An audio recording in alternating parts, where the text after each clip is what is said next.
a bench that's right for you. Or a video about me picking out a bench that was right for me. I'm going to make this video because I couldn't find a video like this video. All the videos that I found about weight benches marketed a product and pointed out all the features of a specific product. What I want to make a video about is the things that a bench needs to be a good bench. The key points of a good bench. And when I'm talking about a good bench, I'm talking about a bench for getting big and strong. If you're just wanting to be cut up and not really lift any heavy weight, that's not what I'm talking about. I'm talking about a heavy-duty good bench that will last a lifetime. And the reason why, like I said, I couldn't find a video about it. I just found videos pointing out this bench does this, it does that. Not this bench needs to do this. And these are all the things a bench needs to do.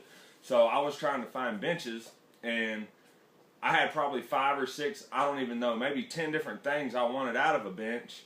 One bench would have 4 of them. Another bench would have 5 of them, but 2 of them would be different from that one. And it took me a long time to find the right bench. So I started off with the wrong bench. One of these little benches with a little pipe holding the backrest in place. I'll take it out. This little bitty pipe right there, I'm putting all my body weight on, and plus whatever weight I'm working out with. So that is a little worrisome, and I think it probably makes this bench like a 300-pound capable bench or something. So that's one of the things. And then the fact that these things are here. First of all, when you put a bar on here, you can't put weight on one side and walk to the other side without holding the bar down because of how narrow they are. You got a seesaw effect going. So you got that problem getting weight on it to begin with when you're working out by yourself. If you got 2 people, no problem. The second thing is, these things are right in the way. Right in the way. For me, where I want to put my hands a lot of times, they're right in the way. And if you want to use the bench for other things like dumbbell flies, or even laying on the bench and doing rear lateral flies, laying on an incline bench on your stomach, these things are in the way. So, oh, one more thing. This right here, this is a fixed leg curl thing. Sometimes you need to go down this way. That's in the way big time. It's a light bench. Now, I'm not knocking this bench. This bench can be used for a lot of things, and a lot of people would be happy with this bench. Like I said, I'm talking about when you're getting up over 200 pounds benching and things like that, and you're trying to get bigger and stronger. So, this is the bench I have now. And it is the exact bench I was going to buy. And I almost bought it new. It was like $300. I wound up getting this bench for $125 plus tax used. And what I want to do is talk about the key points for the bench I needed. And I think this is going to go across the board for most people looking to get a good bench. And first of all, you want a flat, incline, decline capable bench. That's a FID utility bench, and that's what this is. So I'll go through some of the key points to each of those positions and necessary things you want. So let's start with the decline. In the decline position,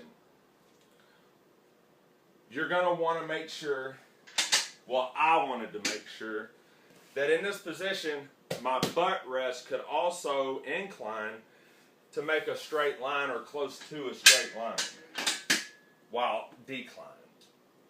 Now you're going to look at some benches and decline that bench before you buy it and try to make that line up, and it may not do it. The last one I looked at was way off. Not only was it not in line, it was like it was even up higher and the angle was off. So that was important for me. The next thing about being in a decline position is when you're pushing weight, you're going to want to, just naturally gravity is going to push you down. You're going to want to slide down this bench. So having a shin support or a ankle support on the bench to hold you in position is pretty key on that. So this bench has that. Now, I mentioned I was going to buy a new bench and it was going to be like $300. Well, I got to looking and it's the exact same bench as this one. The frame is what you need to look at. The frame, the foundation of the bench, the support, where all the strength comes from. The bench I was going to buy was the identical frame, painted a different color knobs for the 2 different adjustments, and it had little angle stickers here letting you know what angle you're at. That was the difference. It was a pretty bench, but it was this identical bench, and I almost overlooked it until I looked at the frame on it. And the frame is the main thing. If you're going to use your bench, you'll eventually end up reupholstering and repadding it. So you got to get a good frame. And this is the frame. 2x2, 11 gauge, 2x3, 11 gauge up to this point. So the frame is important. Just look at the frame. You might buy a bench, the exact bench you want, pay double for it if you don't. I almost did it. So I talked about the decline. Now the flat position. The flat position is pretty, you don't need anything holding you in place or anything, but what I like about the flat position is there's nothing in my way down here. A lot of benches have the leg curl attachment that is affixed. It's not really an attachment. It's fixed to the bench and you can't remove it. And then you got a bulge up here, usually a hinge point that's in your area of your crotch. You don't want anything in that area. Or I don't when I'm working out. I might hit something. But anyhow, so I wanted a bench that had the capability of taking a leg curl, leg extension, preacher curl, and even lat pull down if I wanted to attachment. And this bench has that. And I can take it off so it's not in my way when I don't need it. And it's not heavier. I move my bench a lot when I'm working out. I do different stuff. So that was important to me. Have the leg curl, leg extension capability, but also have the ability to take it off and get it out of the way when you don't need it. So that was real important. Now on the incline part of the bench, I like to do my incline presses at the lowest incline. And the reason why is because if I do it at a higher incline, I'm really working more of my shoulders and taking the weight off my chest. So I like that variance. And this bench goes up to, a lot of people don't like 90, and a lot of benches are like 85 degrees rather than being straight up and down. People say it's better on the back, I guess, to not be straight up and down. So this one's probably about 87 or something like that, not quite 90. But the thing I like about it is in between that and flat, you have 4 more adjustment capabilities. So if you're like me and you don't want to be this high to an incline, you can do it like this. Or you could do both for more targeting as far as specifics on your chest, up and down, you know, your higher, upper and lower, and your delts. So that's real important.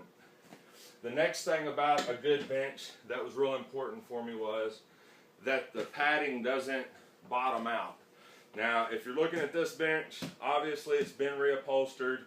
The padding is not what it was new. New, it was about a 2-inch padding, and that was good when it was new. Somebody reupholstered it, no big deal. You know, if you get a bench and really, really use it, odds are you're probably going to reupholster it anyways. And I'm sure I will, so I'll just put a better padding in it when I get stronger. So for now it works, and that's just my padding. So, but anyhow,